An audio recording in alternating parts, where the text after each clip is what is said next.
Ça, c'est le prix pour la production d'1 gramme d'antimatière. Il n'en existe que très peu dans l'univers, mais il est possible d'en produire en laboratoire en quantité infime. En théorie, on pourrait l'utiliser pour les voyages spatiaux ou en médecine pour certaines radiothérapies.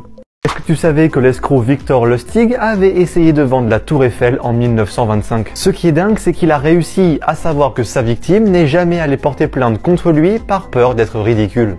Est-ce que tu savais qu'il était maintenant possible d'ajouter un QR code sur une pierre tombale? Alors on appelle ça littéralement une pierre tombale vivante et tu vas pouvoir faire en sorte que le QR code affiche ce que tu veux comme des photos, une biographie ou un message.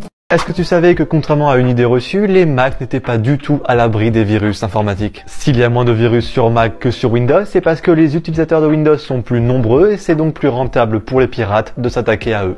Est-ce que tu savais qu'à l'origine, les bandes annonces des films étaient diffusées à la fin des séances de cinéma? Alors ça a vite été changé puisque les gens partaient à la fin de leur film sans regarder les bandes annonces, ce qui les rendait complètement inutiles.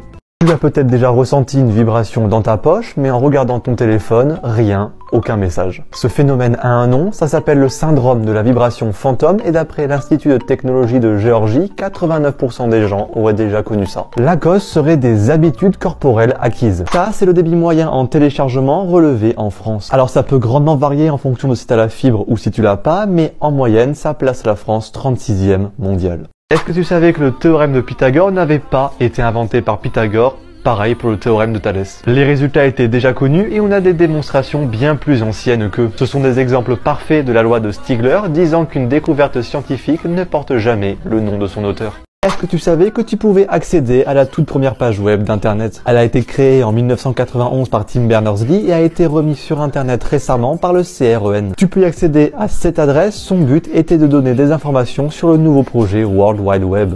Ça, c'est la température minimale relevée à la surface de la Terre. C'était en plein milieu de l'Antarctique, alors bien sûr personne ne vit là-bas à cause des trop mauvaises conditions. Les chercheurs ont utilisé des relevés satellites pour avoir la température. Ça, c'est les 4 mots de passe les plus utilisés sur Internet. Ils ne sont absolument pas sécurisés et en plus tout le monde les connaît, alors si tu vois le tien, je te conseille fortement d'en changer. Est-ce que tu savais que tu étais payé pour vivre en Alaska? Le montant varie chaque année puisqu'il provient d'un pourcentage du revenu pétrolier de l'État. Ça, c'est la taille de la personne vivante la plus grande du monde. Il s'agit du Turc Sultan Kösen, il a 38 ans et il est tellement grand qu'il doit utiliser des béquilles pour marcher. Est-ce que tu connais ce mot? Si t'as répondu non, c'est plutôt normal, c'est de l'indonésien qui n'a pas vraiment de correspondance en français, mais la traduction la plus proche serait une blague tellement mal racontée et tellement peu drôle que tu ne pourrais pas t'empêcher de rire. Ça, c'est le nombre de combinaisons possibles que tu peux avoir en mélangeant un jeu de 52 cartes. C'est plus que le nombre d'étoiles dans l'univers, si tu mélanges un jeu de cartes, il est donc quasi sûr qu'il soit unique. Alors, quelle info t'as préférée? Dis-moi en commentaire s'il y en a une que t'aimerais que je développe dans une vidéo dédiée. On se retrouve samedi pour une nouvelle vraie vidéo. En attendant, tu peux me suivre sur mes réseaux. C'était Elien. Clap de fin. That's it.